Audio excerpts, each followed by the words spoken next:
Oaty Mashy, the damp and cold. Oaty and Mashy, the jokes are old. Soggy oatmeal and mashed potato, trying to act like they're Socrates and Plato. They don't do much, but they talk for free. That's the way, they're just like you and me.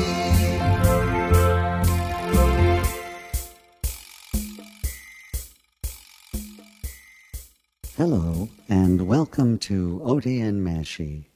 We end Season 3 with another behind-the-scenes episode. Only this time, it's a look at the behind-the-scenes format itself, called America's Next Great Format. So this is America's Next Great Format. It looks the same to me. Nah, that's the name of the show. It's a different concept. Instead of entertaining people, we're going to show a bunch of talking and sweating about trying to persuade a network to let us try to entertain some people. Oh, how does it work? You're about to find out. We're going to visit the network rep to make our pitch. Mr. Knife will see you now. How do you do, Mr. Knife? Just call me Jack. What do you got for me? I got a great new concept for a series. It's a new kind of hybrid, sort of a teenage soap opera musical dramedy. What are you gonna call it? Esprit. Huh? That sounds kind of French to me. Yeah, that makes it kind of different, only high class. Who's in it? Well, so far we got Mashy here. Yep. What does he do? He plays the part of Artificial. He's a guitarist without a guitar. As you can see, he's also without hands or fingers. Yes, he is a mashed potato, but he doesn't think of himself as handicapped. He just describes himself as a bowl user. Bowl user? Yeah, he uses a bowl due to an injury he received in a mash when he was just a little spud. He realizes he will never achieve his dream of becoming a juggler, but still thinks of himself as a guitarist. In the show, he has a relationship with fellow Food Confections member Dinner Chow Mein, but she breaks up with him. Who? Dinner Chow Mein. She auditions for the Breakfast Club with the song I Missed the Grill. She goes on a date with Artie and confesses to him that she's been faking an impediment. An impediment? Yeah, a foreign accent. You see, she wants to drive people away so that an hour later they'll want her back again. Well, Artie is hurt, tells her that the connection he thought they shared was a lie, but Artie forgives her. But then he makes comments about her stringy appearance, and she gets bent out of shape. Later on, she starts dating Milk, but that relationship was always kind of soggy. Milk? Yeah, at first she had tried to join the grill team, but she just gets tied in a knot. Then she meets Milk and sings My Runny Valentine to him on Valentine's Day. I repeat, Milk? Yeah, Milk Skim to be exact. He joins Food Confections too. Food Confections? Yeah, that's the name of the club they're all in. Anyway, Milk is shy and he joins so he can express himself and feel accepted. He starts off as a whole character, but he gets slowly thinned out by the waiters. In Season 2, he begins dating Dinner and gives his first musical performance with her on the song Skim from the show A Lunch Line. What you guys need is a punchline, not a lunch line. How about this? When a gang of worms appears outside the lunchroom, Principal Fig tells Dinner she can no longer appear to be so loose and wiggly. Al dente, he tells her. She briefly changes her style before convincing Fig that if he does not allow her to wear her preferred clothes, her vicious, wormy father will nibble him. Then Artie develops a crush on Broccoli. Broccoli? Broccoli Spears. She's a cheerleader who joins the club along with Thin and Organic. You'll like her. She's insane. That I believe. You see, the show's writers use her to say things nobody else would.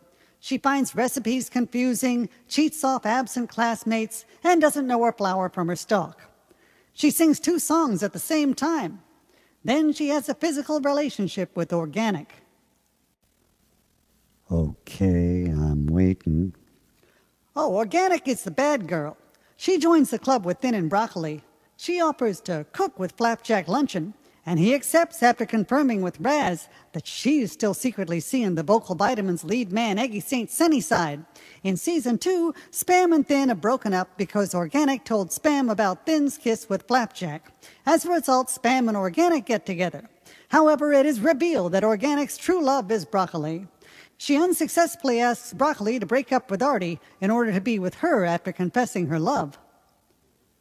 That's an awful lot to swallow. Oh yeah, Thin is Thin Pancake, Flapjack's girlfriend. She's also president of the Celery Club. She is Raz's enemy and another mean girl. I'm just better than you, that's all. She joins the club because Flapjack is a member, and because her coach, Soup Leftover, wants her to bring the club down from the inside. She tells Flapjack she's going to have a little pancake and that it's his. Thin agrees to let Pill's wife Barry secretly adopt it, but she becomes unpopular in the kitchen and gets thrown out by her parents. Later, Flapjack learns from Raz that Pucker is the real father. In the season finale, Thin gives birth, and Pucker names the baby Lil Dollop. Lil Dollop is adopted by Vocal Vitamins coach Jelly Marmalade. And Flapjack? Yeah, Flapjack Luncheon.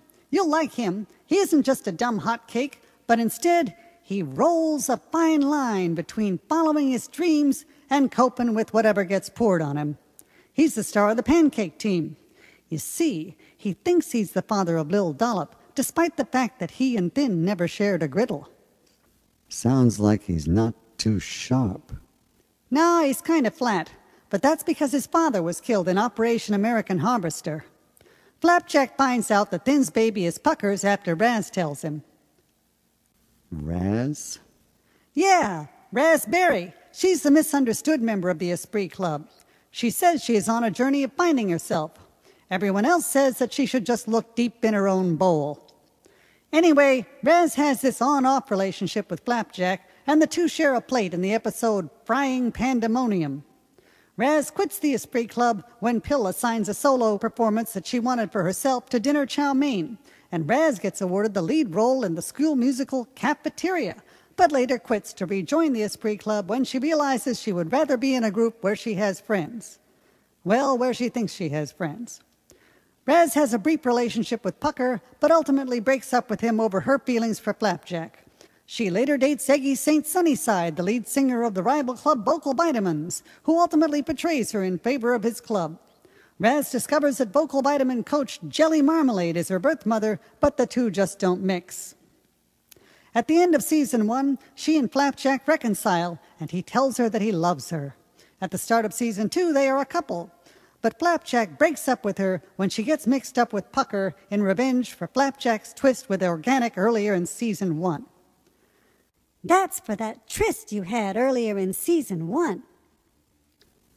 Am I the only one who's having trouble trying to follow this? Yep. You mean you can follow it? Nope. I'm just not trying. Anyway, Pucker is Pucker Upperman. He's Flapjack's best friend. He also joins the club. Pucker begins dating Raz, but Raz still has feelings for Flapjack, and Pucker has feelings for Thin. After all this, Pucker is no longer considered to be an edible danger, so he begins dating Chicken Bones to boost his social status. Chicken Bones. Chicken Bones is a divan in training who wants to be the whole casserole. Chicken develops a small crush on Hot, unaware that he is Grain. She is hurt when he rejects her, but the two become especially close friends. Oh yeah, Hot Buttered is a singer who gets bullied by the pancakes because they think he's flaky. He has a high caloric range. He puts on a very confident, I'm tougher than you persona, but underneath it all, he's really soft and doughy.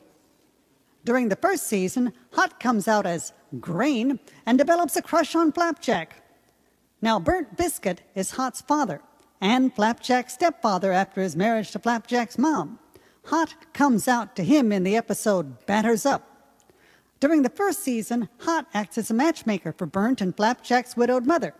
He feels left out when Burnt and Flapjack get stuck on each other, but Burnt reassures him that he will always come first. Burnt and Carol briefly live together until he throws Flapjack out for using unleavened slurs against Hot. In season 2, Burnt has a toaster accident but recovers. He and Carol marry, using their vows to express pride in their sons. This is out of control. No, we got control. There's a club director, Pill Booster. Pill is married to his high school sweetheart, Barry. Barry Booster is Pill's wife of 5 years. Her maiden name was Straw. Barry tells Pill she's going to have a shortcake, but she later discovers she has actually just been sugared. She hides this from Pill because she's afraid he'll leave her. Pill finds out when he discovers a confectioner's label in a drawer. So he leaves her and falls in love with the nutrition counselor, Ima. This Pill don't sound like much. Well, he gets taken every day. Now, Ima is a neatnik. She has obsessions and compulsions about cleanliness. She also has romantic feelings for Pill, so she's terrified of germs and in love with a married man. Is that it? Now we're getting to the best part. The show's arch-villainess, Soup Leftover. She's the head coach of the batter-beating squad and the Esprit Club's arch-nemesis. She's pure evil and doesn't hide it. She'll do whatever it takes to win. If that means she has to pose with a sandwich, she'll do it. It's all about power and winning. She even blackmails Principal Fig when she fakes a compromising photograph of them in a bowl together. Then there's the rival club, the Vocal Vitamins. Jelly Marmalade is the coach during season 1. Jelly is also Raz's mom, only she has to keep it a secret. So she adopts Lil Dollop. Meanwhile, Eggy St. Sunnyside is the male lead of the Vocal Vitamins and another bad guy. Jelly tells him to make friends with Raz, but then he ends the relationship in a parking lot by egging her. Sounds like a lot of cholesterol. Almost done. Just a couple of supporting characters. We got Spam Niggs, who's a transfer student who joins the club and goes with Thin for a while. And don't forget Bagel. Who? Bagel Ben Lux. He's the editor of the school menu. He's got a crush on Raz. Although he attends Celery Club meetings, he's really after Raz. He threatens to blackmail her unless she gets spread on him. He joins the club for a while in order to fill the membership quota for Deli. Oi. So, what do you think? I don't think it's gonna fly. Too expensive? It's not just the cost. It's the carbs. Nah, you just gotta give it a chance. They'll eat it up. Will audiences really eat up Oaty's new show? Will the concoction even get served? And is it really going to be America's next great format? We don't know, and it's probably not that important anyway. However, Oaty and Mashy have reached the end of Season 3, and it's time to decide where to go from here. If you have favorite episodes, or if you have your own ideas for spoofs, just drop an email to the address on your screen. Thanks for watching. Oaty and Mashy, their shows are lame. Oaty and Mashy, they're all the same.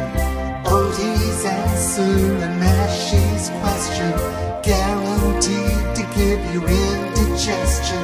They don't do much, but they talk for free. And that's the way they're just like you and me.